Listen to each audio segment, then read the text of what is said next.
guess we're going to just start the Q&A. If anyone wants to watch, part 2, I guess we could do that as well. But I'm Juju Chang. I'm with ABC News. And I'm so thrilled to be with you guys. And I just love, Chrissy, that you jumped up and just started talking, because that's why we're here. We want to hear from you. Although I just have to say that, the idea of chalet chic is so hard, right? Look at Chrissy's version of it. It's hard. I was born in Utah, and I am obsessed with telling people that, like a driver, anybody. I'm like, I was born in Utah, right? Yeah, exactly. And they're like, why the fuck are you sucking on oxygen then? But no, this is so exciting. I've gotten to come here for John's projects and other people's things, and to be here for something that we love so much and that is so important to us, and to see it come to fruition. And then this is our thing. I don't know if anybody out there ever felt like they didn't have something that was their own, but for me, it's like a really extra special feeling. So I thank you all so much for being here, because it's really such a beautiful experience. David, you were telling me about how you and Chrissy first became friends, and it really has been 18 years. How did that friendship evolve, and how did this show get born? I mean, this is 100% how it happened. They were one of our first customers, and I think when John and Chrissy started to date, literally, initially, they lived in the East Village, and they came to our struggling restaurant because we were really trying to stay afloat, and they were some of our very first and then most loyal customers. And because of that, as Chrissy became more interested in learning how to cook, she bought my cookbook, and they lived so close by, we became sort of their grocery store. Grocery store. Because Italy didn't exist at this time. I was living in New York. I was 20 years old. I'm 38 now. And I decided that I wanted to get in the world of cooking. And I bought your cookbook at the restaurant. And then I noticed ingredients that were so foreign to me, whether it was something as simple as duck fat or this, that. And I would go down the street, and they would give me the exact amount of duck fat I needed to make a David Chang recipe. And aside from that, just knowing the confidence that he had in having these restaurants, and that was something that I was working on. I was always striving to be the model that didn't, everyone's like, oh, you eat hamburgers. I get it. That sounds so fucking annoying and so dumb. But I really had such a passion for cooking, and cooking out of his cookbook made me so proud of myself. And even if I did have to source the ingredients directly from him. But even if you weren't cooking, they really did come in a lot. Yeah. So much we were talking 3-4 times a week. Our restaurant, when we moved it to 171 on First Avenue, we catered your engagement party, Yes. right? Aww. I was working with John. Listen, I told John too. I was like, you got to stop being so awesome at everything, because you're making all these guys look bad.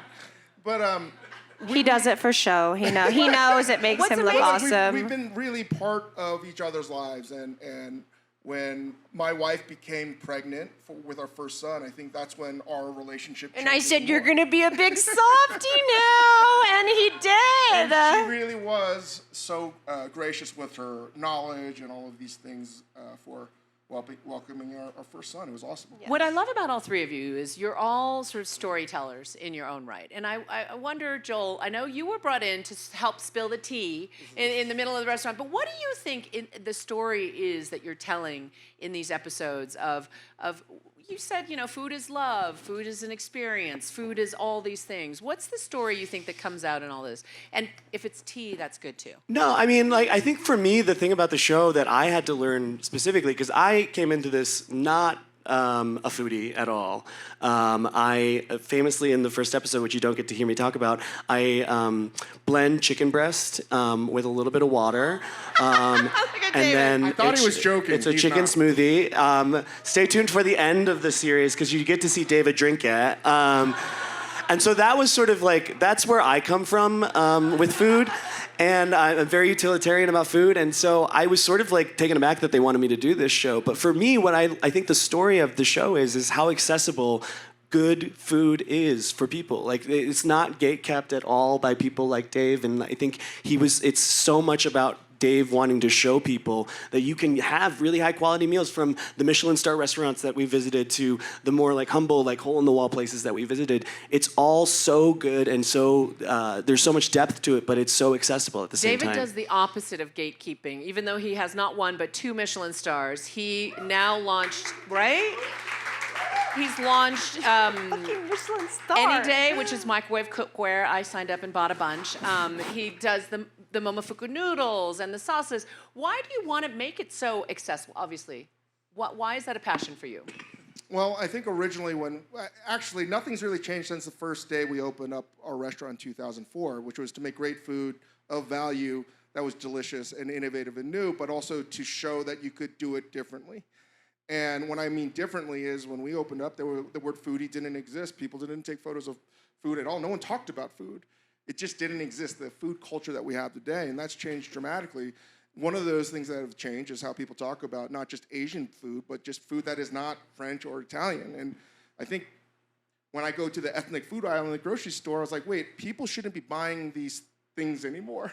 So that was the impetus for us to do the same thing we did when we opened our restaurant 20 years ago, was to let's reach the largest audience possible, and that's what we're aiming The coolest thing about Dave is honestly how he's not precious about whatever food type it is, Exactly. whether it's Domino's pizza. Like, you can do the best you can with what you have. And for me, the confidence that he had really, I went to cooking school and I thought that I thought that the moments that I had there were unimportant because I didn't appreciate a certain style of food, or I felt that a frozen chicken pot pie couldn't lend itself to being something beautiful and something wonderful. But I grew up on frozen food. I grew up on Hungry Man and Kid Cuisine, and Dave has never been precious about that kind of food, and we take it as it is. And I thought that was so cool that somebody was so confident in saying that that kind of food was okay. Well,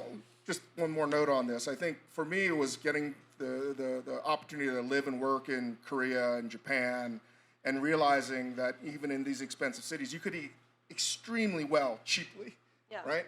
And that didn't exist in America at the time, right? So everybody wants to eat well. Not everyone can do that, though. I want to take a minute because we are at the Sunrise Collective. This is about AAPI storytelling in many ways here at Sundance. All 3 of you sort of shatter and redefine what it means to be AAPI. You're half Asian, as my kids like to say, halfies. Your kids are a quarter Asian. They call that Quasian. Joel was adopted and grew up in a conservative Christian family. David, you disrupt everything you touch, but talk a little bit, all 3 of you, about identity and how it sort of plays into some of your storytelling. You were quoted as saying, "I knew I was gay before I was Asian." Yeah. No, I mean, yeah, I mean, this event specifically in this show too is really special for me because I didn't meet another Asian person until I was 13 years old growing up.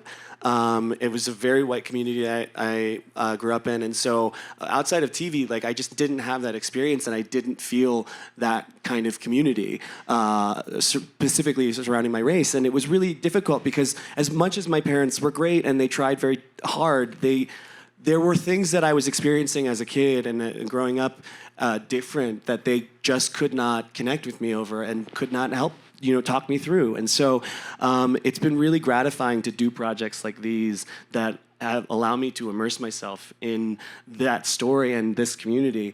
And I think like there's a really special episode, Yangban, the restaurant that we visited. I love that restaurant. Yeah, it's Life-changing incredible. restaurant. The best wings in Yeah. LA. If you're ever in LA, please go there. But the chef there is also a Korean adoptee, and we really, I mean, And Jewish. and Jewish, yeah. And it was really, it was my favorite episode to film because we really got to connect over that and really dissect that experience and how that affects you and the kind of work that you produce You now. haven't lived until you've had matzo ball mandu. Oh my Yeah. God, I'm you just guys. telling you. Seriously, Yangban Yangban's changed amazing. my whole world. I mean, seeing something like that, being such a stuffy, I was like a stuffy LA person that was like, you can never have a good vibe and good food, right? Like you're either gonna pick one or the other. When we went there, my whole being opened up to somebody with so much passion and so much love for cuisine. And even the dinner that we had the other night, my God, them just catering that one dish was so beautiful, and that was so important to me. And Wait, so what dinner beautiful. last night? Not last night. Sorry, not last night. The one you had laryngitis for. Don't tell him. But it's weird because my mom has lived with us famously for many years now, and she just finally made a huge move to Thailand to live her life and to be able to be with her friends and live the life she deserves after raising all of us and taking care of my babies. And so it's like I don't know if anyone else feels this, but like no matter what relationship you have with your mother, your heart aches when they leave. It's just like a natural thing that I think happens. And while I know she's off having a great time and having the best time, like I miss her to death. My kids miss her to death. And then when she was about 30 minutes from leaving the house, it all hit me at once, and I realized I wasn't going to have her Thai fried eggs, or I wasn't going to have her jok moo, or I wasn't going to have those little tiny things that made life so important. And so for me now, being able to try to keep the tradition in the home and try to keep the kids happy with the food that they're eating while still missing her dearly is really tough. And it's a big, like, I could almost say like bone-chilling experience. Like you feel it down to your soul, like that missing person. So Pepper, I didn't know Pepper is back in Thailand. Pepper is back. Pepper is in Bangkok, and she is living her best fucking life. That's awesome. Follow That Pepper is Thai's stories. She'll text me every once in a while, like, I miss you. And then she is just out having like a 25-cent Korean barbecue like meal. amazing. And it's, yeah. Growing up in Northern Virginia in the 70s, 80s, this didn't exist, this room, this show, right? I can tell you exactly who I could watch on TV or movies. Al Leong, who was always the bad guy in like Die Hard, right? I had Jumbo Ozaki, a golfer. I had Bruce Lee, and I had Martin Yan. That's it.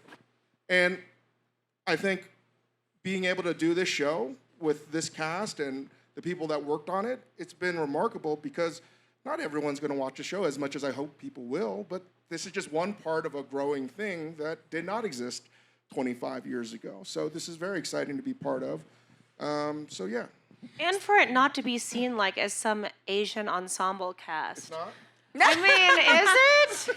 I literally know. didn't actually make that connection until they were talking about it at this dinner. Yeah. I Amazing. was like, why is this a Gold House event?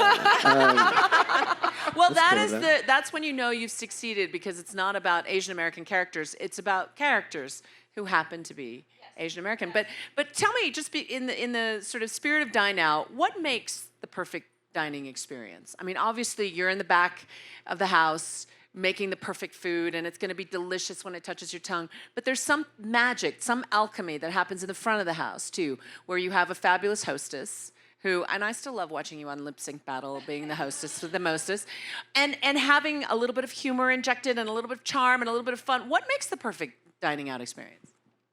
I'd like to say it's the food and always the food, but that's not the case. You're wrong. No. I've thought about this a lot over the years, and you can have a great front of the house, you can have the great ambiance, you can have all of these things, but if you're missing this one key element, I think that you don't get that sort of transcendent dining experience. And I think that's vulnerability from the people you're eating with, right? They all have to come to talk about something in a way that they might not have with other people, and or to talk about the food in ways that they did not before. So I think that was one of our goals on the show, was how do we get guests that people might know really well, but actually upon watching this show, they're like, oh, I didn't know that at all, or I didn't see that facet of this person before. Yeah, name drop some of the chefs that you hung out with. What was fun for you? There's so many. I know, so right? many Don't moments. fuck it up. I mean, Yeah. don't mess it up. I think for me, Yangban's a perfect example. I've known Kat and John for a long time. They're two of the the best cooks. They're the America's kind produced. of cooks too. Also, sorry to interrupt, but they are the kind of people that enter your realm and you want to be as cool as them. You're like striving to have that kind of effortless coolness that they possess. They ended up actually like catering a school event that I had, and just to have them in my home, I was like, these people are just fucking cool. And they're amazing, amazing cooks, and they work. But for they some will of the never best. ever act Yeah, like they it. won't. No. And you know, like being able to show their food, because it's not a monolith, particularly Korean American cuisine, because they are uncompromising in the things. They put doenjang on their ice cream, and I tell them you shouldn't do that, and they're like, "Fuck you, Dave. We're gonna do serious? it." Yeah. Is it good? I don't. Did they say "fuck you, Dave"? I hope they did. I try to give them some tips too. Just be like you gotta be a little. You gotta Trojan horse it a little bit. But they don't care. They are unrelenting in being like, this is our vision, and I'm like, I want to celebrate that. And fearless. Yeah, they're fearless. Yeah.